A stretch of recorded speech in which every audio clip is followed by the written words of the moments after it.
আসসালামু আলাইকুম সুপ্রিয় দর্শক, গ্রামে কিংবা শহরে, দেশে অথবা প্রবাসে, যে যেখান থেকে অনুষ্ঠান দেখছেন বা দেখবেন, সবাইকে প্রীতি শুভেচ্ছা ও অভিনন্দন জানাচ্ছি। আরএস টিভি ইউটিউব চ্যানেল দেখার জন্য আপনিও সবান্ধবে আমন্ত্রিত। আরএস টিভির সঙ্গেই থাকুন।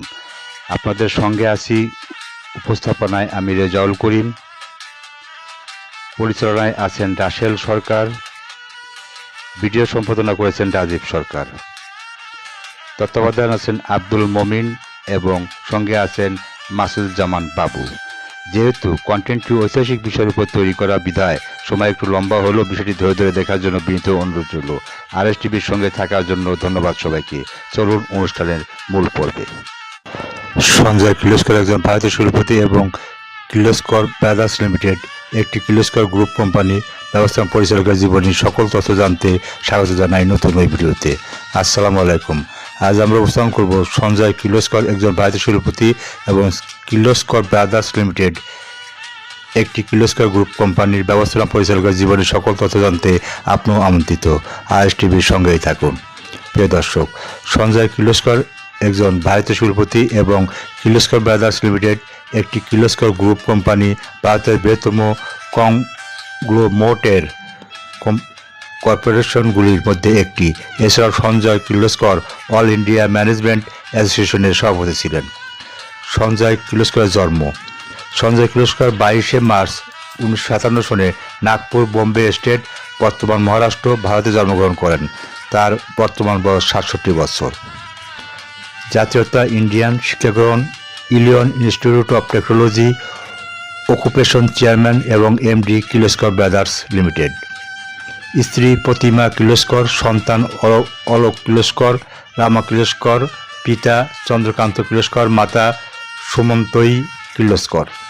তার নেতৃত্বে কির্লোস্কর ব্রাদার্স লিমিটেড হল ভারতের বৃহত্তম পাম্প প্রস্তুতকারক, যেটি 0.1 কিলোওয়াট থেকে 26 মেগাওয়াট পর্যন্ত সেন্ট্রিফিউগাল পাম্প তৈরি করে। সঞ্জয় কির্লোস্করের ব্যক্তিগত জীবন। সঞ্জয় কির্লোস্কর হলেন চন্দ্রকান্ত কির্লোস্করের ছেলে এবং শান্তনুরা লক্ষণরাও কির্লোস্করের নাতি। তিনি 1978 সনে ইলিয়ন ইনস্টিটিউট অফ টেকনোলজিতে শিকাগো থেকে মেকানিক্যাল ইঞ্জিনিয়ারিংয়ে স্নাতক বিজ্ঞান ডিগ্রি নিয়ে স্নাতক হন। সঞ্জয় কির্লোস্করের কর্মজীবন।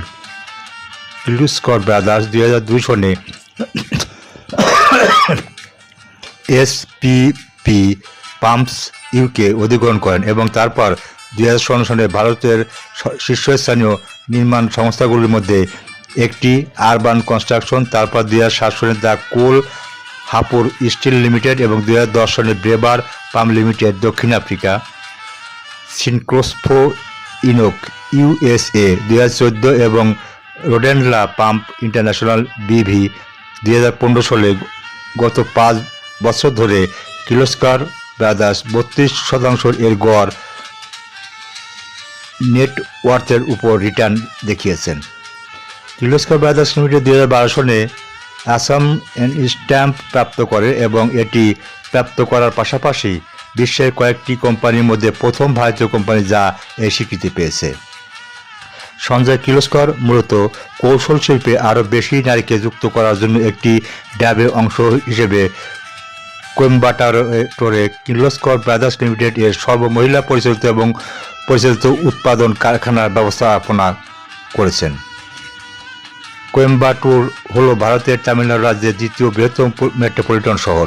আজ কির্লোস্কর ব্রাদার্স হল ভারতের বৃহত্তম পাম্প এবং বাল্ব প্রস্তুতকারক এবং বাজার মূলধনের ভিত্তিতে বিশ্বের বৃহত্তম পাম্প প্রস্তুতকারকদের মধ্যে একটি। ভারতীয় ব্যবসায়ী এবং শিল্পপতি সঞ্জয় কির্লোস্কর একজন ভারতীয় শিল্পপতি এবং কির্লোস্কর ব্রাদার্স লিমিটেড একটি কির্লোস্কর গ্রুপ কোম্পানির ব্যবস্থাপনা পরিচালকের জীবনী।